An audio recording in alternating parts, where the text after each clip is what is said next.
Bom dia, boa tarde, boa noite, ouvintes do podcast do PCESP. Olá, amantes da liberdade de expressão, da liberdade de cátedra e da autonomia didática e científica das universidades desse Brasil. O programa de hoje, como já está dando para perceber, é sobre a questão da disciplina da Universidade de Brasília, isso começou a circular nos jornais no final do mês passado, ontem passado, evidente, quando a gente lançar esse programa. Então, dia 21 de fevereiro, saiu no Globo a seguinte notícia: MEC, Ministério da Educação, vai acionar o Ministério Público Federal contra a disciplina da UNB sobre, abre aspas, golpe de 2016. O que aconteceu? Lá no Instituto de Ciência Política da UNB, o professor Luiz Felipe Miguel, que faz parte de um laboratório lá, um grupo de pesquisa chamado Demodê, Democracia e Desigualdades, ele divulgou na página dele, como ele sempre divulga, que ele ia dar a seguinte disciplina eletiva para graduação, de novo, no Instituto de Ciência Política. O título era Tópicos Especiais em Ciência Política, o golpe de 2016 e o futuro da democracia no Brasil. A aula, que teria 2 vezes por semana, como qualquer disciplina da graduação, tinha 3 objetivos complementares, segundo a ementa que o Miguel divulgou. Primeiro, com o objetivo: entender os elementos de fragilidade do sistema político brasileiro que permitiram a ruptura democrática de maio e agosto de 2016, com a deposição da presidente Dilma Rousseff.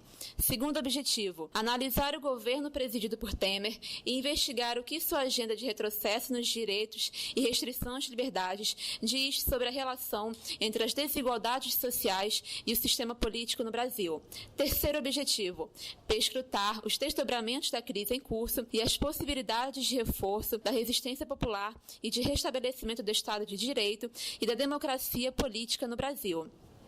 A disciplina tem várias unidades, são 8, se não me engano. Ela começa com uma recuperação, uma discussão sobre o conceito de golpe, depois faz um balanço histórico da história do Brasil recente, do golpe de 64 à Nova República, com textos de livros, e uma das pessoas que, inclusive, está no programa, é um dos nossos convidados aqui hoje, que é o professor Zemian Mello, né?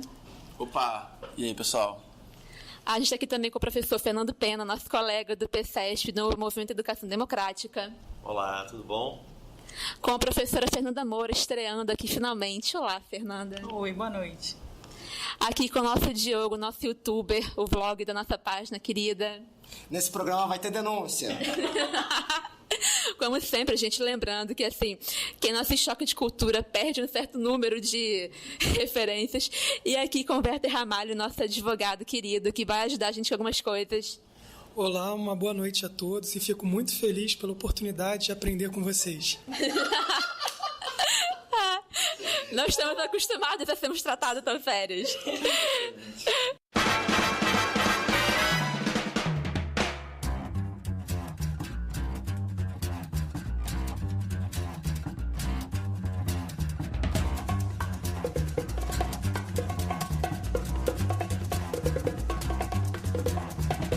I think it's time to blow this scene.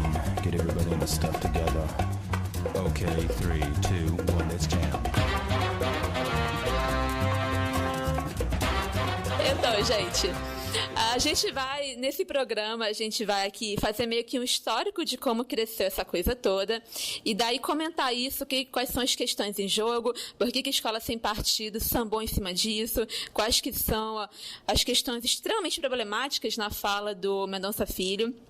O que a notícia do Globo, que eu li a manchete para vocês, dizia? A notícia, ela diz: o MEC vai acionar a Advocacia Geral da União, o Tribunal de Contas da União, a Controladoria Geral da União e o Ministério Público Federal para que seja apurada improbidade administrativa por parte dos responsáveis pela criação da disciplina na UNB chamada O Golpe de 2016 e o Futuro da Democracia no Brasil. Qual que foi a questão? O Luiz Felipe Miguel divulgou a ementa da disciplina, um jornal lá de Brasília... Poder 360. Um portal lá de Brasília, Poder 360, divulgou a ementa meio que fazendo sensacionalismo em cima dela, né? E daí isso acabou repercutindo e acabou, enfim, animando essas pessoas que não perdem uma oportunidade de falar besteira e inventar que o Instituto de Ciência Política está cometendo improbidade administrativa, doutrinação, enfim. Seria o uso de todo o Estado, o uso de máquina do Estado, da universidade, etc., o uso de coisas públicas para fazer doutrinação política partidária, né? Enfim. Aí o Mendonça Filho lançou isso. A nota do MEC é absurda, né? Sendo meio direta. Eu acho que é importante dizer que isso tudo não começou com uma nota do MEC. Foi uma fala no Twitter, se eu não me engano, né? Que ele vai acionar todas essas entidades para... porque... e aí eu não sei se tivesse, até seria interessante ler o tweet original dele. Sim. Que ele fala algo do tipo que é um absurdo o uso de dinheiro público, como se qualquer universidade agora pudesse, qualquer professor universitário pudesse estabelecer uma tese e defendê-la. O que é, assim, bastante estranho, né, para quem conhece a dinâmica universitária, que isso acontece cotidianamente, né? Eu acho que... Fernando, tá com... Sim. Twitter. Ele fala o seguinte: não se pode ensinar qualquer coisa, e segue. Se cada um construir uma tese e criar uma disciplina, as universidades vão virar uma bagunça geral. A respeitabilidade no ambiente acadêmico fica na berlinda. Isso, acho que porque você falou de a maneira como a notícia colocou, foi aparecendo que é uma formalidade, mas nunca chegou a existir essa formalidade. Ele coloca isso no Twitter e isso gera essa grande comoção e toda a polêmica a gente vai comentar um pouquinho, mas é porque quando você leu, fica parecendo que ele chegou a fazer algum movimento burocrático, a acionar realmente, o que ele efetivamente não chegou a fazer. Ele disse que ia fazer isso lá em 20 de fevereiro. E aí, essa semana, no dia 25, 26, saiu uma entrevista que ele deu de manhã numa rádio. E aí, ele disse que não ia mais fazer isso. Mas, enfim, a gente chega lá daqui a pouco. Vamos comentar, gente. Acho que o mais interessante é assim... A gente já comentou, a gente já deve ter falado, algum programa nosso vai falar, enfim... A questão é, o Escola Sem Partido e as pessoas que apoiam esse movimento, elas são muito espertas e rápidas em criar oportunidades políticas em cima desses acontecimentos, né? E aí, que fizeram com essas notas de jornal, com a circulação da disciplina, com esse título que as pessoas diziam que chamava atenção, uma série de figuras da direita, né, comentaram sobre. Então, a gente tem textos do Leandro Narlock chamando as universidades de clubes de ideólogos... Clubinhos ideológicos irrelevantes, esse saiu na Folha. O Ives Gandra também faz um texto que é assim, é pura, né? É pura galhofa, é pura, enfim, xingamento ali, não tem muito conteúdo. O Miguel Najib, criador do Escola Sem Partido, e a Bia Kicis, cunhada dele, criadora do Derrotados Online, figura também importante nessa direita recente, fazem um vídeo juntos, falando, analisando a emenda da disciplina, também falando coisas sobre. Então, cresce todo esse burburinho que está... É mais um capítulo de uma série de ataques à universidade. Mas então, gente, sobre os argumentos aí que a direita e os conservadores têm mobilizado para atacar a disciplina. Eu acho que até o ponto central, antes de chegar nesse debate, é pensar o que está em jogo com essa polêmica. Porque tem muita gente entendendo que a questão central é se foi golpe ou não. E eu acho que essa é uma questão importante, mas o que está em jogo essencialmente aqui é a autonomia universitária. Acho que esse é um ponto que tem que ser destacado de início.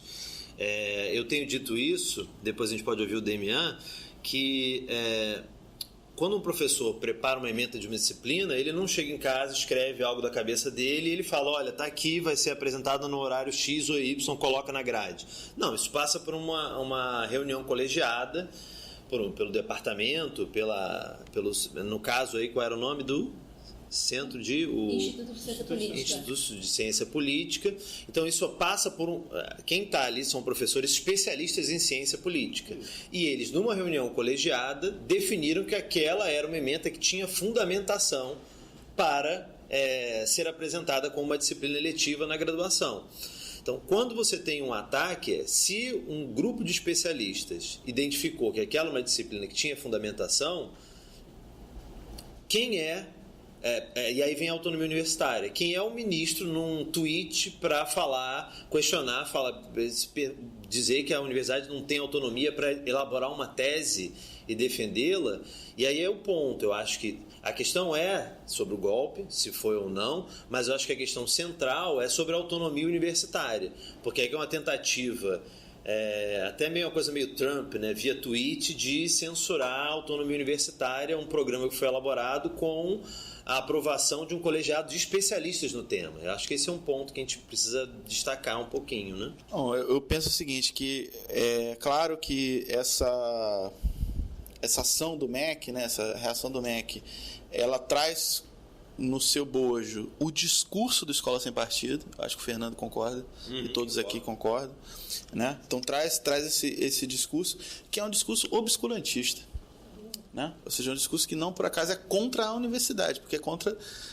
Ou seja, o que o Fernando explicou é o procedimento da produção da ciência na universidade, é assim que se decide uma disciplina, né? Primeiro que não é o professor que tira da cabeça dele, né? Ele vai fazer uma pesquisa, vai selecionar uma bibliografia, vai ter uma problemática, e se tratando de uma disciplina eletiva, não é obrigatória, né? Ou seja, uma disciplina obrigatória, você tem aqueles conteúdos obrigatórios que são definidos também pelo departamento, mas que passa por determinados consensos na área que são definidos pela comunidade científica. Então, se decide que um curso de História Contemporânea, por exemplo, ou Fundamentos da Educação, tem que ter determinados autores, tem que ter determinadas temáticas, né? Então, isso é feito assim. E as disciplinas eletivas têm a ver com as linhas de pesquisa de cada docente, né? Que socializam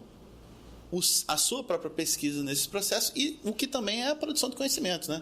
Ou seja, na sala de aula, onde mais se produz conhecimento. Você estuda em casa, quando chega na sala de aula, os debates, é isso que faz a universidade ser universidade. Então, é um ataque obscurantista que, no final das contas, ou seja, e aí o Werther vai ter mais competência para comentar isso, me parece que não tem fundamentação nenhuma, né? Eu já vou te passar para... Não tem fundamentação nenhuma, mas o que eu quero chamar a atenção, e depois a gente pode voltar a isso, é que parte desse método da nova direita, né? Depois a gente volta até para falar sobre nova direita, que é o método de fazer uma agitação e propaganda, né? Ou seja, não importa muito se vai ter viabilidade jurídica, nem viabilidade operacional, como é o caso do próprio Escola Sem Partido. O que importa é fazer a difusão de um certo discurso ideológico, né? Que é muito curioso, porque apresenta os outros como ideológicos e eles como neutros, né? Então, para esse tipo de concepção do Mendoncinha, é como se a universidade tivesse que ser um ambiente ascético, né? Não sei como é que se produz ciências humanas nesse sentido, nem ciências duras, ou seja, não tem menor condição, e pensando no grau de inadequação da coisa, né? Ou seja, qual é talvez o espaço mais adequado para se discutir, inclusive se foi golpe ou não, se não um Instituto de Ciência Política, com especialidades que estão discutindo isso, inclusive conceitualmente, como é o programa bastante competente que o Luiz Felipe Miguel, né, elaborou, né? Enfim. Eu acho curioso que você colocar aqui como uma das estratégias dessa nova direita, colocar a questão, gerar uma polêmica e aí problematizar, porque foi exatamente isso que ele fez, né? Ele anunciou que ia entrar com todos esses órgãos, questionar, e aí no final, agora, depois de passar todo esse tempo, ele diz, olha, não, eu não achei melhor não fazer. Mas toda o rebuliço, né, toda a polêmica já tinha sido instaurada, e você tem outros estados, o MEC não levou isso adiante, mas outros estados estão seguindo com esse processo, que eu acho que com iniciativas, eu acho que é o caso do Zacarias na UFBA, né? E alguns outros casos que a gente pode mencionar. Só vou fazer uma parte aqui para falar especificamente sobre a Escola Sem Partido, né? Que é essa questão da necessidade de causar. Que é engraçado porque essa necessidade de causar, né, ela muitas vezes vem às custas dos próprios argumentos que esse movimento vinha apresentando anteriormente, né? É muito engraçado porque se a gente pegar o anteprojeto de lei do Escola Sem Partido, né, ele passou por várias mudanças ao longo do tempo, mas no último artigo do projeto, que ele fala onde que o programa Escola Sem Partido vai ser aplicado, né? Qual projeto? Do anteprojeto. O federal? O federal, isso. Ele fala, por exemplo, que as normas que estabelecem os deveres do professor, né, aqueles compromissos aparentemente legais e constitucionais que devem restringir a liberdade de aprender e ensinar, que essas normas valem para a produção de material didático, para os concursos, para a carreira docente. É engraçado porque eles falam que é só um cartaz, né? Mas o negócio, tipo, reescreve diretriz curricular, o negócio muda a legislação sobre servidor público, é uma maravilha. E o último inciso desse artigo 10, ele fala que o que se refere à escola sem partido se aplica às universidades, salvo aquilo que está estabelecido no artigo 207 da Constituição, que é o artigo que fala da autonomia universitária. Ou seja, o projeto ele termina onde a autonomia universitária começa. Mas nada disso parece muito importante frente à necessidade e frente à vontade do movimento de simplesmente querer jogar para a galera essa, né? E é muito tentador, né? Professor universitário aparelhando o espaço público da universidade, olha só que coisa chocante. E tem uma outra questão engraçada também, né? Que é o fato de que quando a gente pensa nas pessoas que estão na alta cúpula do Escola Sem Partido, por exemplo, o coordenador do movimento, o advogado Miguel Najib, mas quando a gente pensa, por exemplo, no vice-presidente da Associação de Escola Sem Partido, né, que é o Braulio Porto de Matos, ele é um professor de Sociologia da Educação da UNB, que escreve textos, apresenta trabalhos, dá aulas, matérias, coordena grupos de estudo, pautado em quê? No perigo do marxismo cultural na universidade, o problema da doutrinação ideológica nas escolas, a necessidade da neutralidade de ensino, né? E aí, né? Escola Sem Partido é um tema que é uma pauta central para as eleições de 2018. Se não existe concessão sobre se é golpe ou não, o que se pode dizer se existe concessão sobre Escola Sem Partido? Mas, e aí? Né? Cadê a coerência e a fiscalização sobre a conduta desse tipo de professor? Né? A autonomia universitária vale para esse cara, mas não vale para se discutir golpe? E aí, como é que fica nessa história? Uma boa noite a todos. Eu tive a oportunidade de ler alguns dos textos que foram trazidos pela pauta. Eu achei curioso que, fora alguns que eram agressões gratuitas, eram textos denunciando militância, coisa do tipo, nada de novo sob o sol.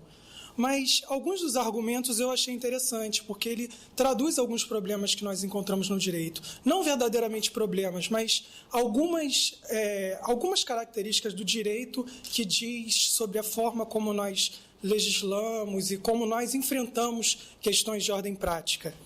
Por exemplo, alguns argumentos trazidos pelos defensores da Escola Sem Partido, eles sempre vão ter uma roupagem jurídica bastante técnica. Eles vão ter uma certa plausibilidade, porque eles se amparam em mecanismos de controle, mecanismos democráticos, que têm até postura constitucional, que eles estão presentes na Constituição, como as ações de improbidade, os princípios constitucionais que envolvem a administração pública e tudo mais, assim. Só que eles se reportam a alguns problemas, que é o problema da indefinição. O direito, dentro do direito, nós trabalhamos muito com cláusulas abertas, nós trabalhamos com elementos indeterminados, que, pela incapacidade do legislador, pela incapacidade de estabelecermos um texto que aponte as direções corretas para cada atuação política, nós criamos princípios, nós criamos algumas regras com conteúdo mais aberto. E essas regras acabam suportando esse tipo de argumentação, que a princípio elas parecem plausíveis, mas não são. Por exemplo, os defensores do Escola Sem Partido e defensores dessas medidas, eles sempre trazem o princípio da moralidade como fundamento para uma suposta improbidade administrativa. Isso está presente no caput da Constituição Federal, está no próprio caput do artigo 11 da Lei de Improbidade Administrativa. O problema é que essas regras elas vão depender sempre de uma interpretação jurídico, social, e E quando alguém se avora a dizer o que é a moralidade, o que é a impessoalidade, eles vão sempre direcionar o conteúdo para que esse conteúdo satisfaça as pretensões deles. O problema é que a interpretação que eles fazem acaba por ser ou imparcial ou absolutamente parcial ou absolutamente defeituosa, porque eles tentam interpretar a Constituição a partir de algumas regras que são infraconstitucionais, ou eles tentam dar uma interpretação constitucional parcial. Eles não estão, por exemplo, buscando interpretar a Constituição de sua forma conglobada. Eles estão sempre fragmentando. Eles estão escolhendo a cereja constitucional e estão esquecendo tudo mais que foi trazido na Constituição. E quando o legislador constituinte ele trouxe autonomia didático-científica, alguns defensores do Escola Sem Partido, eles tendem a cindir essa autonomia didático-científica, querendo fazer um recorte político, dizendo que dentro de uma faculdade de ciências políticas não se pode elaborar teses ou não se pode trabalhar determinados assuntos. Como você vai conseguir fazer essa cisão? Sendo que, e o pior, como você vai trazer para o judiciário como uma instância, você vai tornar o judiciário uma instância corretora dessas decisões. Ou seja, um juiz vai ter que apontar para um cientista político, um cientista social, um historiador, e vai dizer o que você está fazendo dentro do seu campo não é correto. Isso acaba sendo uma manifestação de um certo ativismo judicial, que é a ideia de que você possa colocar o judiciário para substituir todas as decisões meritórias, todas as decisões de mérito que são trazidas dentro das políticas públicas. E quem trabalha geralmente, por exemplo, eu vou trazer um exemplo de ordem prática, concurso público. Geralmente, concurso público, muitas vezes as bancas corretoras elas acabam tendo erros materiais que não são corrigidos. Ou seja, muitos candidatos acabam entrando com ações buscando retificar gabaritos de concurso público. Poderia o juiz, por exemplo, corrigir uma prova, ainda que essa prova tenha um certo conteúdo jurídico, poderia esse juiz se arvorar e se colocar numa posição de corretor? Poderia o judiciário tomar essa posição?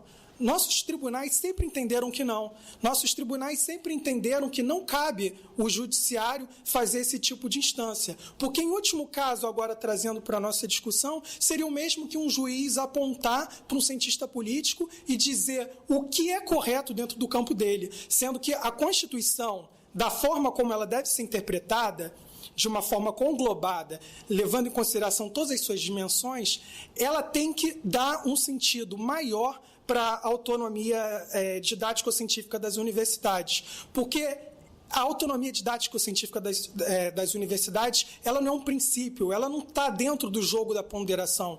Ela é uma regra que a nossa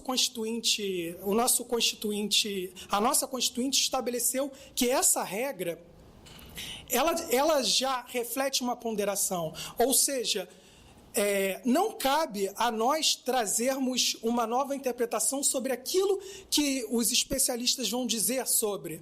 Ou seja, não temos como substituir uma decisão técnica por uma decisão supostamente jurídica, porque nós já sabemos basicamente o que esses grupos querem fazer dentro da política.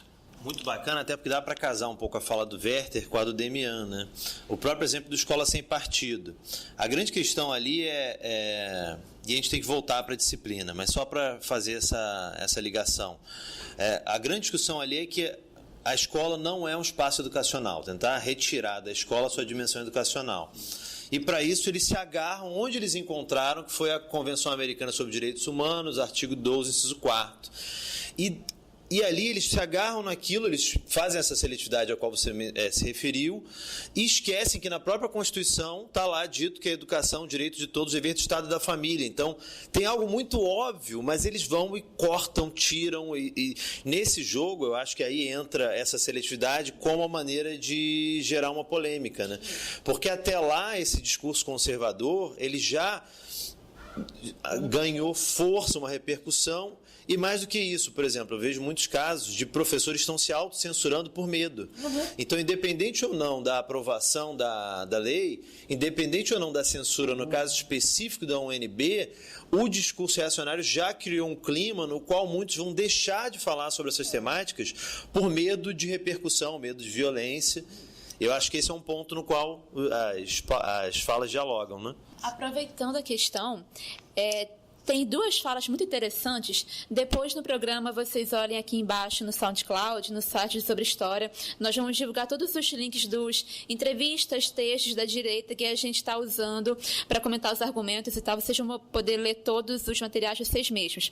Mas tem duas falas do Miguel Najib que eu acho interessante a gente usar como gatilho aqui, que teve uma coisa muito importante, fundamental que o Werther falou, que é a questão de você transferir para o judiciário ou para um legislativo muito mal intencionado e muito desinformado, transferir para essas pessoas uma discussão que ela é educacional e que é científica.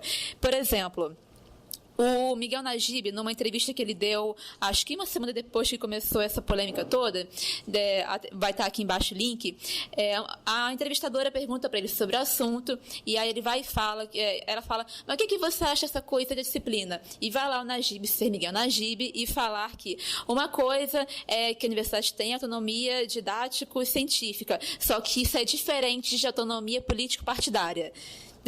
Guardem isso aqui, segura isso. Depois, no vídeo dele com a Bia Kicis, que eu acho que já falei agora há pouco, eles estão lá lendo a ementa juntos, comentando. E aí tem uma hora que o Najib vai e fala, isso aqui não é ciência política, isso aqui é politicagem. Cadê Platão? Cadê Aristóteles? Aí, gente, né? Depois de Aristóteles morreu ciência política, né, galera? Tem que parar, só vamos ler o que o pessoal falou de política até Aristóteles, daí acabou. Mas, enfim, então a questão que a gente pensar é... Só tomar jaquina mesmo. Então, vamos, o que vocês acham de... Que eu acho que isso aqui é uma coisa interessante, né? Porque acho que isso é uma parte do discurso deles que tem um certo apelo, né? Porque uma pessoa que não tenha uma clareza sobre essas disciplinas como a ciência política, teoria política, história do tempo presente, que são disciplinas que estão muito engajadas no seu pensamento com questões de presente, aí uma pessoa vai e vê o título da disciplina, acha que isso é mais um episódio da narrativa petista sobre 2016 e tal, enfim. Então, acho que é interessante, pensando nos nossos ouvintes e tal, a gente falar um pouco disso aqui, sabe? Vamos diferenciar aqui politicagem e ciência política, né? Vamos partir desse gatilho. Então, eu acho que vou tentar fazer três questões sobre isso, né? A primeira é a gente entender enfim, essa estratégia disso que tem sido chamado de nova direita, de fazer esse tipo de agitação, mas de escolher espaços que não tem que a frequência desse espaço não é de massa, né? Ou seja, não é por acaso que, por exemplo, teve a polêmica do museu. Quem é que vai em museu no Brasil? Né? O próprio espaço da universidade é um espaço restrito, porque infelizmente a gente vive numa sociedade que tem restrições ao ingresso na universidade, né? Não tem acesso livre à universidade. Então isso é uma dimensão do tipo de ação que esses caras fazem para criar uma grande repercussão e justamente dialogar com o ressentimento social daqueles que não frequentam esse espaço, que desconfiam inclusive desse espaço, porque esse espaço é também um espaço de elitista, então tem dificuldade de circular nisso. Então vai aceitar um discurso de que naquele ambiente que você não se sente bem, que você não vai circular, aquele ambiente o pessoal está fazendo pornografia, né? Ou seja, está fazendo alguma perversão, né? E foi descoberto isso, porque tem um filme, né? E tem um áudio no WhatsApp que descobriram isso. A coisa da disciplina entra nesse ponto também, né? Ou seja, é uma agitação que não teve como alvo sensibilizar ou tentar constranger um professor tentando ganhar um setor da comunidade acadêmica contra ele. Pode ser que tenha um ou outro no Brasil, porque a universidade, ao contrário do que essa direita delirante fala, é um espaço plural. Tem muita gente de direita. Aliás, em curso de ciências humanas. Ao contrário do que esse pessoal fala. Mas nem essas pessoas, o próprio Instituto de Ciência Política da UNB, não é um centro de progressismo. no pensamento da ciência, desculpa, eu tenho que falar isso. Tá? O professor Luiz Felipe Miguel, a professora Flávia, eles não são, digamos assim, hegemônicos. As perspectivas que eles compartilham não são, né? Então, só para deixar claro, ou seja, mas o curso teve o aval desse departamento, porque cumpre os critérios, né? Mas esse é um debate que, para a massa popular, é meio abstrato. É claro que eles também têm os métodos de agitação e propaganda que vão nos espaços de massa. A própria escola sem partido, ou seja, o foco inicial é a escola, é a instituição de massa mais importante do Estado, né? É a escola, né? Então vão lá fazer uma campanha ideológica ali para também criar, enfim, que vocês têm muito mais competência que eu para tratar do assunto. Mas também, enfim, as agitações, fake news, perseguição de figuras de massa que são progressistas, etc. Tudo isso. Vocês têm dois tipos de ação que se retroalimentam, né? E que tem como combustível, mas pelo menos como terreno para se desenvolver, tentar trabalhar com esses ressentimentos sociais, né? De quem ou não circula nesses espaços, ou quando circula enfim, qualquer coisa mais conveniente para um aluno relapso, que, enfim, por uma série de problemas não consegue acompanhar as aulas, do que ser convencido que, na verdade, aquele professor que você vai ficar reprovado no final do ano, ele está querendo te doutrinar. Aí o cara pode tentar fazer uma agitação contra aquilo, e aí é o ponto perigoso dessa nova direita, que é esse ponto que eu quero encerrar. Essa nova direita ela tem trabalhado com o signo da rebeldia. E isso é péssimo. E do ponto de vista político, agora está falando de política, né? Ou seja, grande parte da esquerda perdeu o signo da rebeldia. Grande parte da esquerda hoje se apresenta como parte da ordem e parte da crise.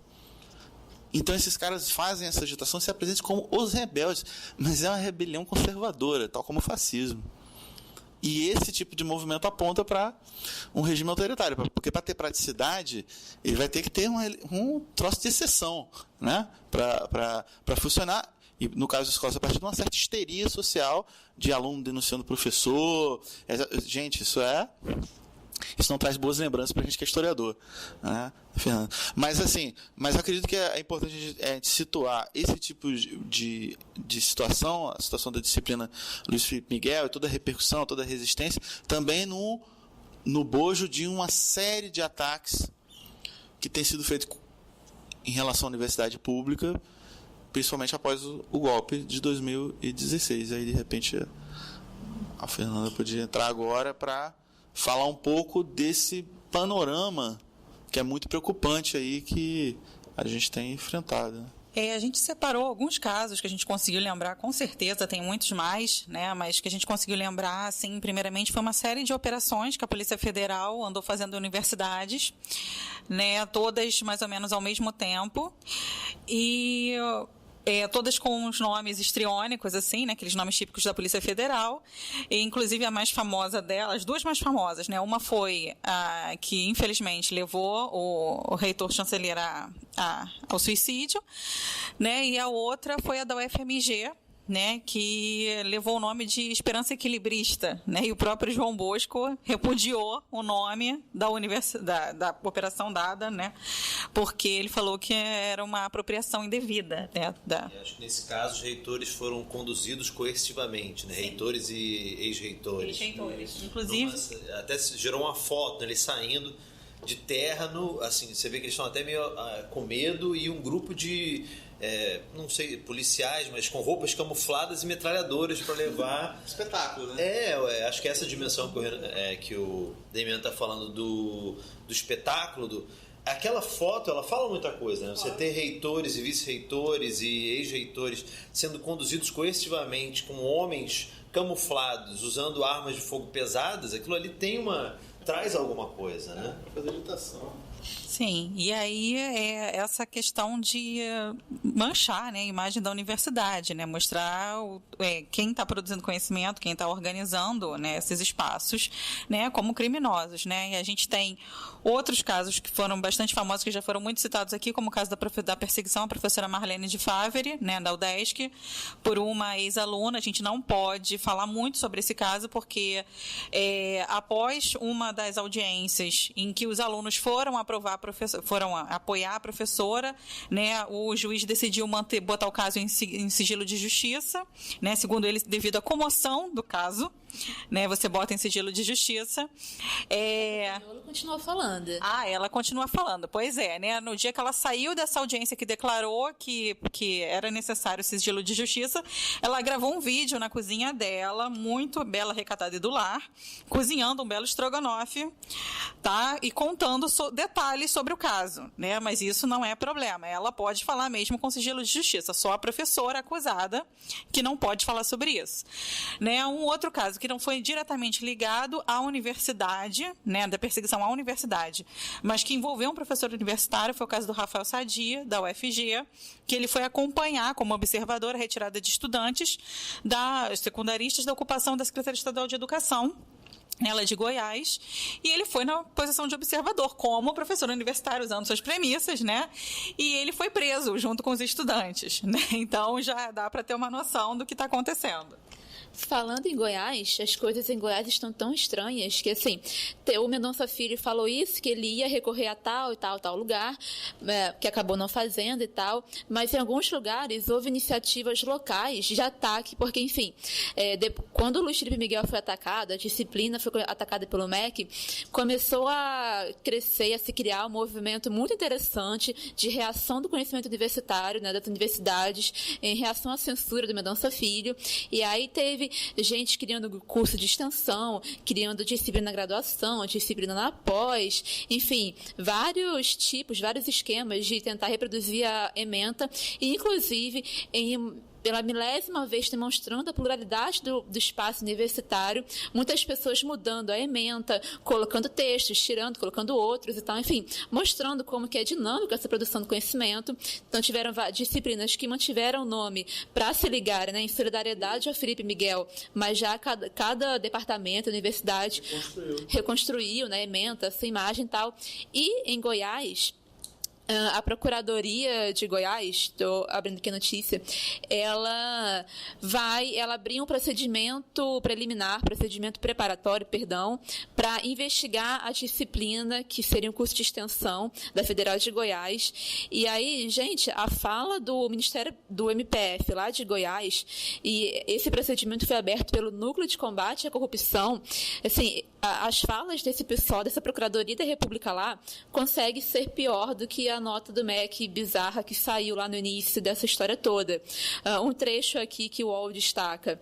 A Procuradoria da República aponta que, abre aspas, o curso não seria revestido de caráter acadêmico ou de difusão do conhecimento, mas sim de propaganda político-partidária realizado com a utilização de bens públicos e custeada pelo erário em prol do Partido dos Trabalhadores. Então, agora, a Federal de Goiás, essa notícia do dia 23, 5 dias atrás do dia que a gente está gravando esse programa, e então, de 5 dias atrás, a Federal de Goiás recebeu esse processo para enviar para a Procuradoria de lá, para esse MPF, todos os documentos que ela tem com relação à criação desse curso de extensão, atas de discussão, ementa da disciplina, quem vai participar.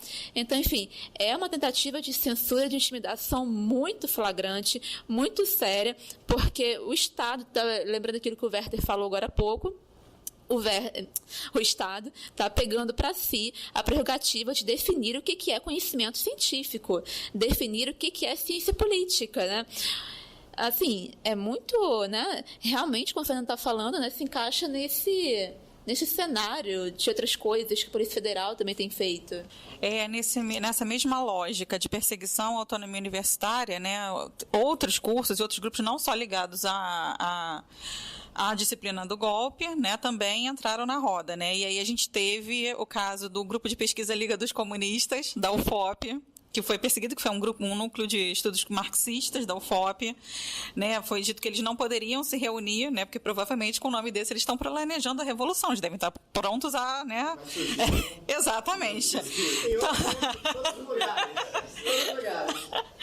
Exatamente, né? Mas aí, voltando para as operações, né, da Polícia Federal, tem a Operação PHD, da FRGS, né? Os nomes são um melhor que o outro, gente. Que é justamente nessa questão, né, de despertar, né, o estranhamento com esse ambiente que é a universidade, né, do qual a maioria das pessoas não faz parte. Né? A Operação Research, na UFPR, também em fevereiro de 2017. Novembro de 2017, Operação Estirpe, na UFTM, né? Na UFES, que a gente já falou, do Cancelheira, Operação Ouvidos Moucos. Operação Acrônimo, na UFJF, em novembro de 2017, que se seguiu com a prisão do reitor em fevereiro de 2018, agora há pouco. Né? Aí a gente chegou, né, ainda em fevereiro, nessa questão da censura, a matéria do Luiz Felipe Miguel. Logo depois, a perseguição aos professores que demonstraram apoio ao Luiz Felipe Miguel, né, que foi o caso que a gente já falou, do Carlos Zacarias na UFBA, do caso do curso na Federal de Goiás. E só para a gente marcar que o Carlos Zacarias e o reitor João Carlos Salles, eles estão sendo perseguidos por um vereador. Sim, a universidade é federal, mas a perseguição está sendo feita por um vereador.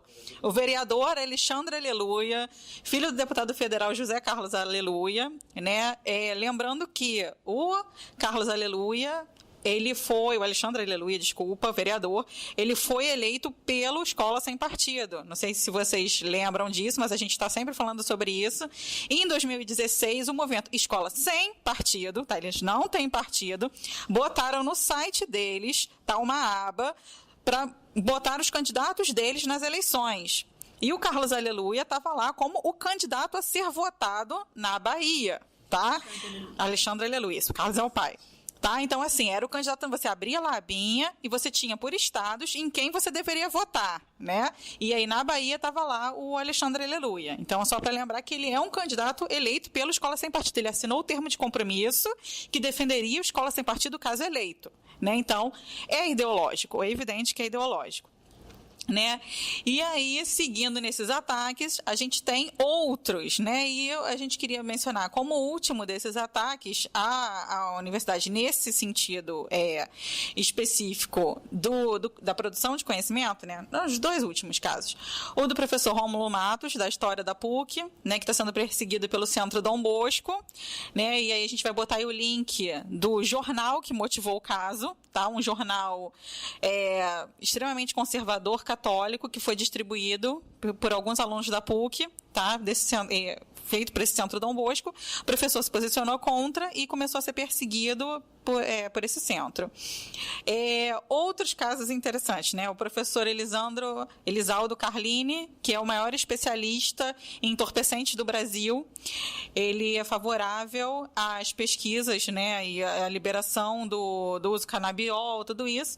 E aí ele foi intimado a prestar esclarecimentos, né? Foi conduzido para explicar, né? Ele, um senhor de quantos anos? 80 anos, por apologia às drogas. Tá? Então, o helicóptero cheio de cocaína não é um problema. O problema é defender o uso da cannabis. E aí a gente tem censura na Fiocruz, em pesquisa sobre agrotóxicos também, agora em fevereiro, isso tudo de fevereiro de 2018, gente. Tá? Isso está acontecendo ao mesmo tempo, a gente não está falando de um período longo de tempo. Sobre o caso da UFBA, aí é uma provocação para a galera, né? Porque esse movimento de apoio à matéria do Luiz Felipe Miguel na UNB, ele é um movimento, como né, fica bem claro, diverso, com várias pessoas agindo a partir dos seus respectivos espaços. Só que, quanto mais diverso e plural o movimento se torna, né, maior a chance de você vacilar. Né? E, por exemplo, provocação aqui para vocês, no caso da UFBA, na aula inaugural do curso sobre o golpe na UFBA, né, parte desse movimento, na entrada da sala onde o curso estava sendo realizado, a galera alinhada com a CUT, ela montou uma estande na entrada da sala para vender material e livro ligado à organização. Né? Inclusive material e livros ligados, inclusive, ao Partido dos Trabalhadores. Né? E aí vai a questão, né? Como que isso fica? Porque a gente está fazendo... Obviamente, aqui o nosso posicionamento é um posicionamento a favor da autonomia universitária. Só que ao mesmo tempo que essa autonomia universitária ela é reivindicada, a gente vê esse tipo de mobilização surgindo, reivindicando a mesma coisa, só que de maneira meio questionável, né? Como é que fica isso, né? É coerente esse tipo de manifestação acontecer, né? E como é que, sendo coerente, tudo bem, mas como é que a gente responde para as pessoas que acusam cursos como esse de aparelhamento da universidade, sendo que exemplos assim parecem realmente aparelhamento da universidade? E aí, como é que fica essa questão? Bom, minha opinião sobre isso é o seguinte, é que a universidade é um espaço que deve ter autonomia universitária e também é um espaço da liberdade. Então não é por acaso que a universidade é um espaço onde existem disputa política, onde as pessoas se filiam a partidos políticos, não se filiam também, como é na sociedade, e existe isso. O que eu considero que o que foi feito lá no curso da UFBA é um pessoal meio sem noção, né? Tipo assim, do ponto de vista de estratégia política, é um bando de gente burra, né? Vamos falar as coisas. A burrice é uma categoria que tem que ser valorizada, né? Eu valorizo bastante, né? É uma burrice política inacreditável, né? De achar que está disputando alguma coisa dando argumentos para o adversário. Porque, obviamente, que isso dá argumentos para o adversário. O que é preciso distinguir uma atitude que é uma atitude estúpida como essa, mas que do ponto de vista formal não é problema. Eu quero te chamar a atenção para isso. Ou seja, não é problema que, por exemplo, na campanha eleitoral, né, eu não no ambiente de sala de aula, ok? Não no ambiente de sala de aula, né? Eu encontre, por exemplo, com você, né? E falo, pô, eu queria te apresentar o meu candidato fora do ambiente de sala de aula. Eu queria chamar a atenção que se isso aconteceu na entrada, dentro teve uma aula, né? E a aula tem um outro procedimento. Então acho que a gente tem que ter sagacidade também para não comprar determinadas coisas do discurso antipolítico, que é uma pauta desse tipo de movimento. É isso que eu considero. Assino embaixo, não tenho muito a acrescentar. Não, e só para lembrar, né, que no espaço acadêmico, né, no espaço da universidade, no campus da universidade, acontece de tudo, né? E, inclusive, um centro de estudos cristãos, como está acontecendo agora nesse ambiente que a gente está aqui, que é a Universidade Federal Fluminense. Né? Esse mesmo centro que está perseguindo o professor, né, da PUC, ele está organizando na UF, né, um curso, né, de preparação de líderes cristãos, que está recepcionando os alunos do curso de História, né, para dar para eles a formação política cristã. Né? É muito interessante. Se você pega o programa que eles disponibilizaram na internet, a gente vai colocar o link aí para vocês, né? Uma aula é só para falar mal de marxismo e comunismo, né? A gente pode ir contra, eles estão no direito deles, né? Tem um curso só para falar sobre ideologia de gênero e feminismo, né? Mas assim, se eles podem fazer isso, né? Por que a gente não poderia fazer, né? Botar lá a banquinha, né? Então, assim, isso aqui não despertou comoção, né? O vereador que costuma perturbar aqui a UF não veio perturbar nesse caso.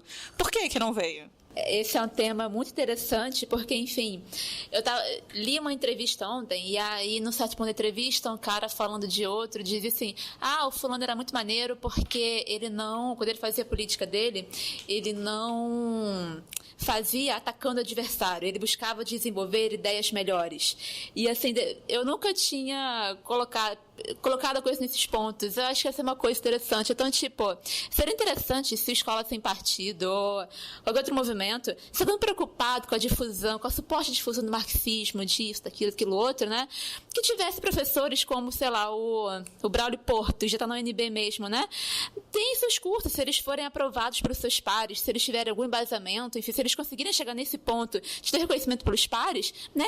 A universidade está aí para isso. Se eles acham que eles estão certos, se eles acham que eles têm como embasar o seu argumento e por isso que eles estão montando todo o seu aparato para as eleições e anteprojetos, enfim, se eles fazem o que eles fazem, né, então se coloquem à prova como a gente se coloca, né, tipo, a universidade está aí para isso, desde que você tenha uma universidade científica, uma universidade intelectual, enfim.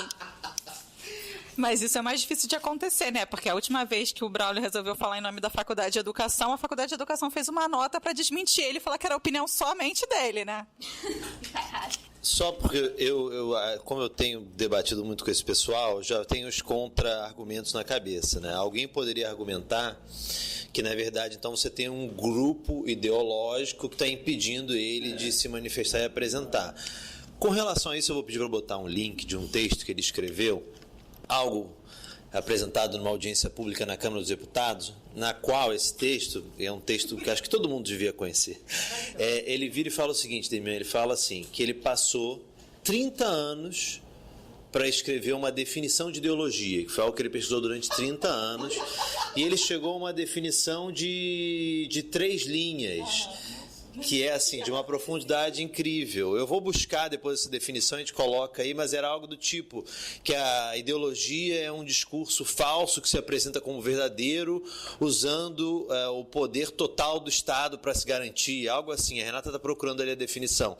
Mas percebem, a questão aqui não é o campo político onde ele está inserido, mas é a fundamentação. Se uma pessoa diz que demorou 30 anos para elaborar uma definição de 2, 3 linhas, provavelmente ele não vai ter condição de preparar uma ementa de uma disciplina para ser aprovada por um colegiado de especialistas, né? Tá, então, a gente seguindo nessa lógica dos ataques, né, ao saber, à educação, à cultura, né, a gente sabe que os ataques à universidade estão sendo fortíssimos nesse momento, mas, por outro lado, os ataques à educação básica já acontecem há um bom tempo. Né? E aí, pegando o gancho do que o Demian falou, eu acho interessante a gente pensar, se a gente pode pensar, que a gente pode diferenciar 2 questões aí com relação a esses ataques, no espaço da educação básica e da educação superior, assim, que seria as 2 pautas que estão sendo colocadas, né? Quando o Demian estava falando, estava pensando nisso.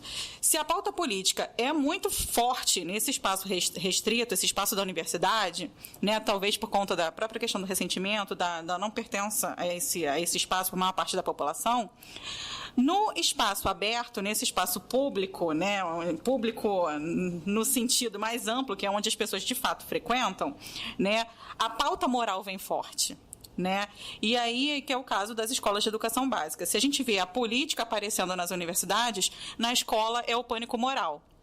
Né? E aí você tem... e aí eu poderia argumentar, não, mas e o caso do museu? O caso do museu também é um espaço restrito, mas a pauta foi moral. Foi moral, mas o que apareceu? Os alunos estavam visitando essa exposição. Então, novamente, você entra para os alunos, você volta para a educação básica. Criança. Exatamente. Né? Então, você tem uma pauta moral aí sendo colocada. São 2 pautas distintas para públicos distintos. Né? E aí eu acho interessante a gente marcar essas 2 questões e aí a gente voltar, né, a discutir o que a gente vem discutindo desde sempre, né, porque antes desses ataques à universidade a gente estava discutindo os ataques à educação básica, né, que vem de longa data, e aí a gente volta, né, pro caso a gente vai voltar lá para os livros didáticos, né, para a perseguição de livros didáticos, a gente volta para o livro didático do Mário Schmidt, né, que a gente sempre fala dele, lá que não por acaso, né, o diretor de jornalismo da Globo criticou o livro do Mário Schmidt, falando que era doutrinação de esquerda, né? Mas isso já em 2011. 2008, foi 2008? Quando foi, Fernanda? 2008, 2007. Eu nunca lembro. 2007, isso. E aí a gente tem, depois, né? Aí já vai mais para a pauta moral, porque tem aquela virada do oeste que a gente sempre fala, né? A virada para a pauta conservadora, né? Deixa a esquerda e vai para o conservador nesse sentido da educação básica, né? Vai para a moralidade. E aí a gente tem a perseguição aos livros que tratam de gênero e sexualidade, né? Então, um caso que ficou famoso, como Escola Sem Pinto, né? Que foi o título que a Eliane Brum deu pro livro. Porque a professora que foi responsável por essa parte, a Mônica Waldheim, a gente vai botar a entrevista aí com ela, todas as matérias, ela quis mostrar no livro o funcionamento de um pênis, né? E como é que ele funciona? Ereto, né? E aí, isso foi um problema para os conservadores. Então, os professores, os pais, né, acharam um problema e quiseram tirar, numa parte do norte do país, tirar o livro de circulação, né? Isso ganhou uma dimensão enorme, né? O que o MEC estava mandando para as escolas, né? A gente teve também perseguição a um livro paradidático da Companhia das Letras, que era sobre sexualidade, explicando como é que era, né, sexo, e era um livro voltado para adolescente, para tirar dúvidas, mesmo que a gente sabe que todo adolescente tem, né? Qual adolescente que não tem? E aí você tem a opção, né? Você pode aprender um livro paradidático feito pela Companhia das Letras, né? Ou você pode abrir o RedTube, né? Algum momento esse jovem vai aprender alguma coisa, né? Você escolhe como, pai. E aí, esse livro, inclusive, a polêmica sai com o Bolsonaro, né? O Bolsonaro, deputado federal, o Bolsonaro filho, qual é o nome dele, que eu nunca sei, tantos... Pois é, o deputado federal, Bolsonaro, o Eduardo Bolsonaro, ele vai falar que o MEC comprou esse livro para as escolas, e aí o MEC vai falar, não fomos nós compramos e não está nas escolas, esse livro foi comprado pelo MINC, tá louca, né? Tá louca, querida? Esse livro foi comprado pelo MINC e está nas bibliotecas públicas, né? Ele não é um livro obrigatório, só que o aluno que quiser ir lá na biblioteca pública que vai pegar o livro, né? Teve outro caso de livro paradidático da editora Rocco, que foi enviado para as escolas, um livro de vários contos, e aí dentre esses contos tem um conto em que o pai, ele diz que vai largar a mãe para casar com a filha, né? Problemático, eu acho. Gostaria de ler para minha filha? Não gostaria. Né? Gostaria de ter lido quando criança? Não, porque lia Pele de Asno e já não, que é um clássico da literatura, e já não consegui dormir com isso. Mas, né, aí entra a questão, isso aqui, todos esses textos, tanto Pele de Asno quanto o livro esse texto que apareceu nesse livro, são clássicos da cultura popular, né? Da cultura europeia, no caso de Pele de Asno, e nesse caso, que tem a ver com Pele de Asno também, né? Da cultura brasileira. É um texto que aparece em vários estados do Brasil, né? E aí, o que você faz? Você simplesmente tira de circulação, ou você debate, você discute, né? E você entende isso como parte da cultura, ou você entende isso como doutrinação, né? É um caso importante, né? E aí, a gente também viu um evento sobre cultura negra no Espírito Santo, uma professora que fez uma peça para tratar de cultura negra, e a própria Secretaria de Educação do Espírito Santo barrou a peça, não permitiu que a peça fosse encenada, né? E outro caso de livro didático recente, esse a gente vai botar o link para tudo isso que a gente está falando, um livro de geografia, uma coleção enviada pelo MEC às escolas, que mostrava os conflitos agrários no Brasil, né? E aí o pessoal da Escola Sem Partido falando que é um absurdo, como é que geografia quer discutir o uso do espaço? Geografia não pode discutir o uso do espaço, né? Como é que você vai discutir terra, né? E aí, só para a gente pensar, né, que o Brasil, em 2017, nos primeiros meses de 2017, ele bateu o recorde de assassinatos por conflito de terra, né? Nunca tinha se matado tanto por terra como tem então, né? E que agora, recentemente, o Brasil acabou de ser condenado pela ONU por violar o direito indígena à terra, né? Então, a gente não deve discutir isso na escola, a gente discute o que na escola, né? Se não isso. Eu acho que os casos são muitos. Se a gente for listar aqui, só o comentário embaixo com os links vai ficar umas 3 páginas. Mas eu queria tentar fazer uma ligação entre o que a gente estava falando no primeiro momento com agora a nova discussão que a gente está entrando, que é um impacto mais amplo. Eu estava falando sobre a fundamentação teórica, né? Então, a Renata gentilmente pegou aqui a referência, eu vou ler para vocês, né? Porque o argumento da Renata, que eu corroboro, e que o Demian também reforçou, a universidade está aberta para qualquer pensamento que tenha fundamentação teórica. Então, você tem que apresentar e você tem que conseguir a adesão dos seus pares, uma concordância, para apresentar aquela disciplina. Então, eu trouxe aqui uma definição para tentar perceber qual é a fundamentação deles teórica para falar sobre, por exemplo, doutrinação ideológica. Eu vou pegar, então, uma fala do professor de Sociologia da Educação da UNB, Braulio Porto de Matos, falando o seguinte, a definição que ele vai usar para falar sobre ideologia. Ele fala o seguinte, estou lendo do texto que ele divulgou. Pois bem, para fins de tudo o mais que direi nesta palestra, peço a vocês que entendam ideologia como, 2 pontos, um discurso ficcional e simplista que se apresenta como verdade a ser assegurada em última instância pelo controle total do poder governamental. Acabou a definição. E aí vem o seguinte comentário. Asseguro-lhes que me tomou bem uns 30 anos de estudo para chegar... Espera aí, desculpa. É chegar a essa definição. Então, percebam, não, isso aqui não é... Isso é a proposta dele, de transformar a escola sem partido numa política de Estado. É ele está se olhando no espelho e se viu. É isso. E o mais impressionante é que se a gente fosse usar essa definição, por exemplo, a gente está agora vivendo num governo Temer.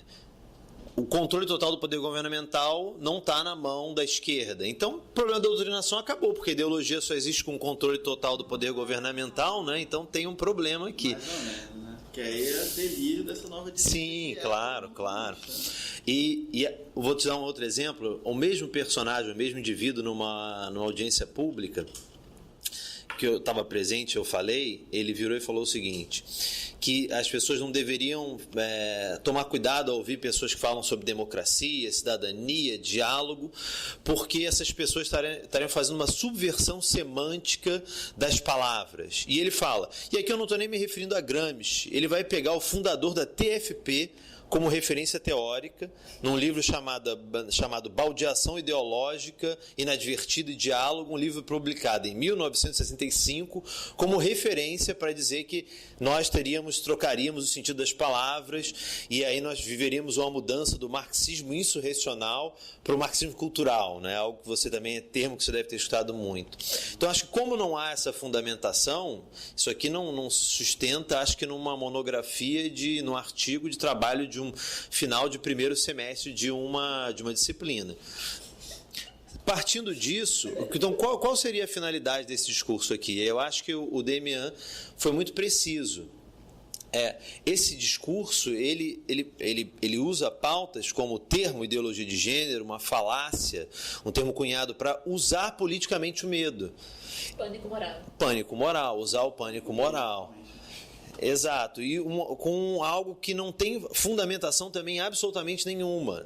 Eles pegam a pobre da Judith Butler, que veio no Brasil e foi ameaçada, atacada em manifestações, mas eu acho que esse é um ponto-chave. Quando não há essa fundamentação, a intenção é esse uso político do medo, é gerar essa comoção para muitas vezes, e aqui esse é um ponto que é algo...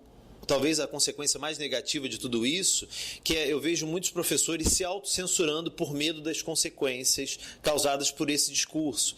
Então, já ouvi professores de história, me falando que eles discutem Adam Smith, mas não discutem mais Marx, porque tem medo de ser demitido da escola. Professores que sabem da importância de discutir gênero, foram formados para isso, têm discussão teórica, mas deixaram de discutir por medo de serem demitidos, por medo de serem perseguidos. Então, essa é uma consequência muito negativa desse discurso reacionário, que também, como foi colocado muito bem, ele não atinge só a escola, ele atinge especialmente a escola, mas ele está se alastrando para outras áreas, como as artes. Então, acho que esse é um ponto bacana para a gente pensar sobre esses impactos mais amplos. Só que o Fernando falou sobre esse aparelho total do Estado, aparelhamento total do Estado, eu lembrei, né, que é importante a gente destacar, né, que o Escola Sem Partido, ele também tenta fazer isso, ele tenta se espraiar e abrir os tentáculos por tudo, né? Então, assim, a gente tem projeto Escola Sem Partido para lidar com o livro didático, para lidar com o concurso público, para lidar com o currículo, né? Eles agiram sobre a BNCC, né? E aí que eu lembrei particularmente, né? A gente sempre cita aqui no PCESP o blog de Olho no Livro Didático, que é um dos blogs que fundamenta teoricamente a perseguição que o ESP faz, né? O blog do... Como é que é o nome do nosso querido? Orley José da Silva. E aí... Não, agora ele já é doutorando em teologia. Então, gente, durante o processo de tramitação da BNCC, o Orley, que mantém esse blog de Olho no Livro Didático, ele se juntou a um grupo de professores contra a ideologia de gênero, foi assim que eles se intitularam, né? Inclusive, uma dessas professoras deste grupo, ela é pós-doutora em Harvard, professora da UFMG, eles dão sempre essa carteirada, tá? Por isso que eu estou destacando, né? E aí eles formaram esse grupo para se colocar contra a presença de gênero na BNCC. E por que é importante a gente falar isso? Porque eles foram vencedores. eles conseguiram tirar gênero da BNCC, né? Eles conseguiram fazer com que a última versão fosse modificada, né? E o que o MEC chama de terceira versão não é a terceira versão, é uma quarta versão, porque ficou completamente diferente, né? E aí eles fizeram análises todas as versões da BNCC que foram feitas, as 3 versões. Eles fizeram audiências, eles analisaram as audiências públicas, as 5 audiências públicas que o MEC fez em cada um das 5 macro-regiões brasileiras. Eles fizeram 3 audiências públicas próprias. Eles fizeram audiências públicas, gente. Eles se aliaram com políticos locais para fazer audiências públicas próprias, né? E eles criaram uma base alternativa, que eles foram com o pessoal da bancada evangélica entregar o Mendonça Filho. Tem fotos disso registrado, a gente bota aí o link para vocês, né? E aí depois apesar de tudo isso que eles conseguiram fazer essa nova versão, eles ainda não ficaram satisfeitos. Eles queriam uma base pior ainda, né? Não sei o que eles queriam, né? A Bíblia, talvez, fosse obrigada a ser ensinada na escola. Mas aí, eles fizeram um documento para uma leitura crítica da BNCC. A gente vai botar o link. E aí, nesse documento, eles falam que eles sabem que o governo Temer e o Mendonça Filho são muito mais abertos, muito mais sensíveis à pauta da família, né? Eles defendem a família, só que o MEC, ele já foi tomado. E por conta disso, não dá para confiar, porque por mais que o governo Temer tente, o MEC sempre age, né, nas entrelinhas, eles vão dar um jeito de fazer passar, né? Então, acho que esse ponto que a Fernanda trouxe ajuda a gente a pensar agora, talvez indo para as questões mais gerais, né? Acho que a ideia é essa agora. Como esse campo político dessa extrema-direita, obscurantista, conquistou posições tanto na sociedade civil como na sociedade política, ou seja, no aparelho de Estado, com o processo do golpe, né?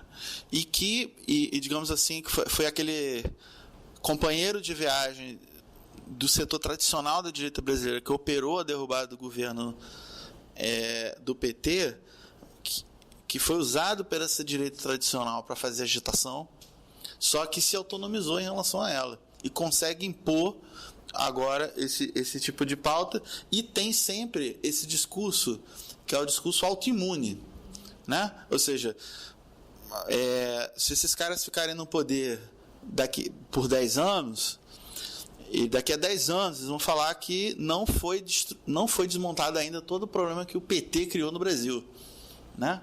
Todos os problemas que surgiram vão dizer que é um legado aí que eles não conseguiram resolver e blá blá blá. Então tem essa funcionalidade que é típica de uma certa reciclagem que tem do pensamento de direita atual, que está expresso no mundo hoje com Trump, com esse tipo de configuração, que do ponto de vista da agenda econômica é a velha agenda neoliberal, como está claro no Brasil. Só que qual é a grande sacada desse pessoal? Eles basicamente copiam, eles são uma cópia da direita americana, da nova direita americana, daquele esquema que elegeu Reagan na década de 80, né? Ou seja, vai jogar o peso na agenda moral para desviar a atenção para os ataques econômicos que ele vai cumprir. E nesse sentido, eu tenho muito cuidado, inclusive a gente que é historiador, a gente não sai chamando qualquer coisa de fascismo, ou seja, não sai chamando qualquer direita de fascismo. Fascismo é uma coisa muito específica, mas há, digamos assim, analogias que são possíveis de ser feitas, né? Ou seja, de você incorporar determinados elementos, alguns procedimentos que são fascistas, né? E estou lembrando disso porque um importante texto do psicólogo alemão Reich sobre a psicologia de massas do fascismo, ele tentava responder por que as massas alemãs, inclusive trabalhadores, apoiaram um projeto que, do ponto de vista da sua vida material, não resolvia seus problemas materiais, né? Mas é porque foi ganho por uma pauta moral. Mas o centro da análise do Reich é a questão da repressão sexual. E a repressão sexual, ela é o cerne de vários problemas sociais, do machismo, da homofobia. O que é a homofobia, né? Dos bolsomínios, por exemplo? É muita repressão sexual. É repressão sexual pra caramba. Abraço hétero, né? Orgulho hétero. Gente, esse pessoal mora onde, né? Não, aí fala assim, estão praticamente me impedindo de ser hétero. O que é isso, cara? Tá vivendo aonde? Tá tão difícil assim segurar, é estranho isso, né?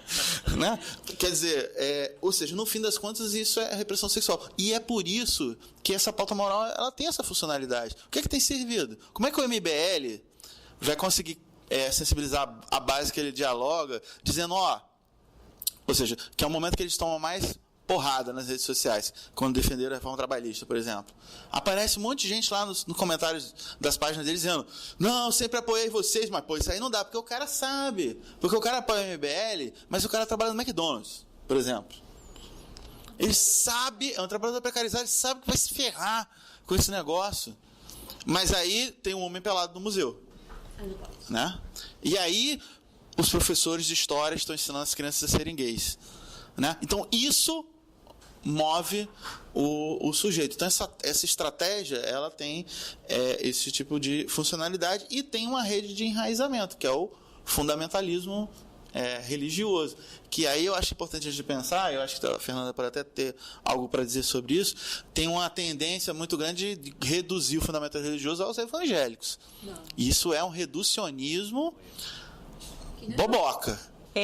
Não, com relação a essa pauta moral cristã, né, a gente tem sempre que lembrar duas coisas. Primeiro, né, que a bancada evangélica não tem só evangélicos, né, a bancada evangélica também tem grandes nomes, os nomes mais famosos da Renovação Carismática Católica fazem parte dela, mas que, além disso, em 2015, né, foi criada a Frente Parlamentar Mista Católica Apostólica Romana, né, que é uma frente, né, o nome já diz católica, né, mista porque atua no Senado e na Câmara, e aí ela foi criada num congresso da CNBB, foi o lançamento dela, e a Rádio Câmara fez, a gente vai botar o link também para vocês ouvirem esse áudio, a Rádio Câmara fez uma entrevista com o líder da frente, o Gilvaldo Carimbão, responsável pela criação, né, nesse dia, e aí o entrevistador, meio sem noção, perguntou, mas por que, deputado, o senhor decidiu criar essa frente agora, é para fazer frente aos evangélicos, né? Se vocês estão há tantos anos aí, nunca decidiram fazer uma frente, e aí o deputado ri, claro que ele tem que rir, né? Porque é risível,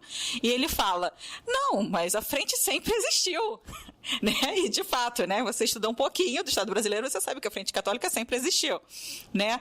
Ele ri, fala isso, e aí ele fala, inclusive, católicos e evangélicos não têm nenhuma discordância política, né? A nossa discordância é no campo da doutrina. E a nossa o que a gente tem de diferente é porque a gente obedece o Papa, cultua a Virgem Maria, mas de resto, contra o aborto, contra a eutanásia, pesquisa de células-tronco, a favor de escola sem partido, contra a ideologia de gênero, tudo isso a gente fecha, né? Então, acho que isso... ele não citou, mas cabe ele também lembrar, né, nos interesses da igreja, né, como, por exemplo, as colônias de tratamento cristãs, né, para dependentes químicos, né, que é um grande negócio, exatamente, né, e católicos e evangélicos estão juntos nisso também. Então, assim, não dá para apontar só os católicos, só os evangélicos nisso.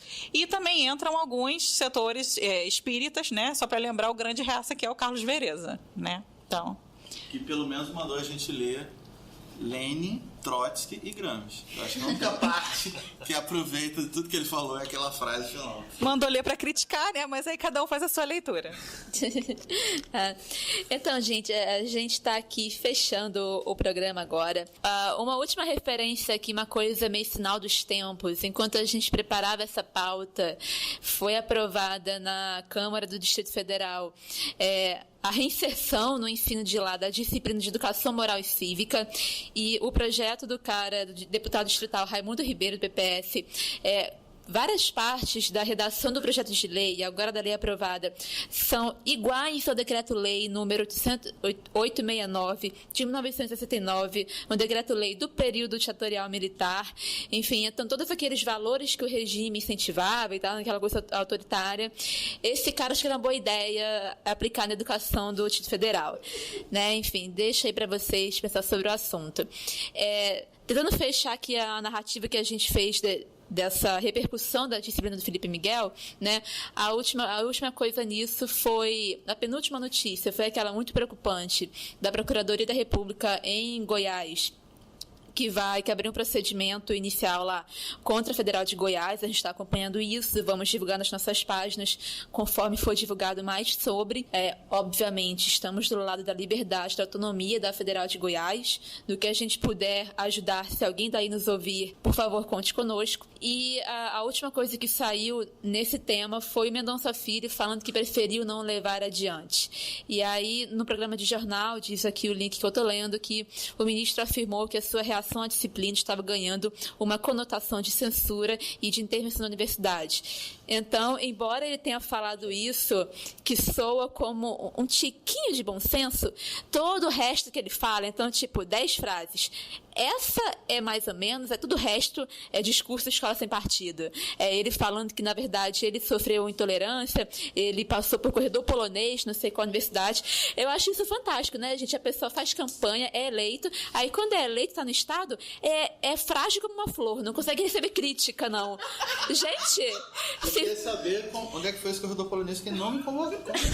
Não, gente, tem que ser eleito, tem que dar a cara a tapa. Hein, palhaçada. É muito difícil ser um homem hétero. Muito difícil, gente. Masculinidade muito frágil. Muito difícil. Se tiver aí o contato do grupo do Zap, do corredor polonês do Mendonça Filho, passa aí que a gente quer entrar nessa também. Exatamente. Enfim, gente. Muito obrigada a todas e todos que participaram do nosso programa. Agradecimentos especiais ao Werther Ramalho, nosso colega advogado, e ao professor Demian Mello pelas participações maravilhosas no programa.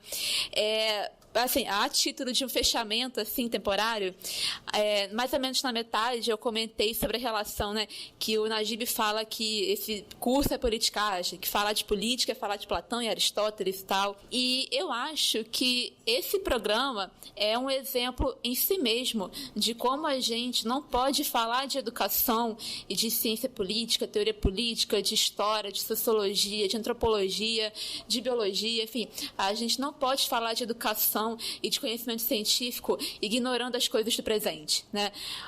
Os acontecimentos do presente, a conjuntura política, a conjuntura social, essas coisas nos interpelam e nos atacam diretamente. É impossível a gente falar sobre educação, falar direito, honestidade intelectual, sem responder essas coisas, né? Como se a gente estivesse assim no mundo.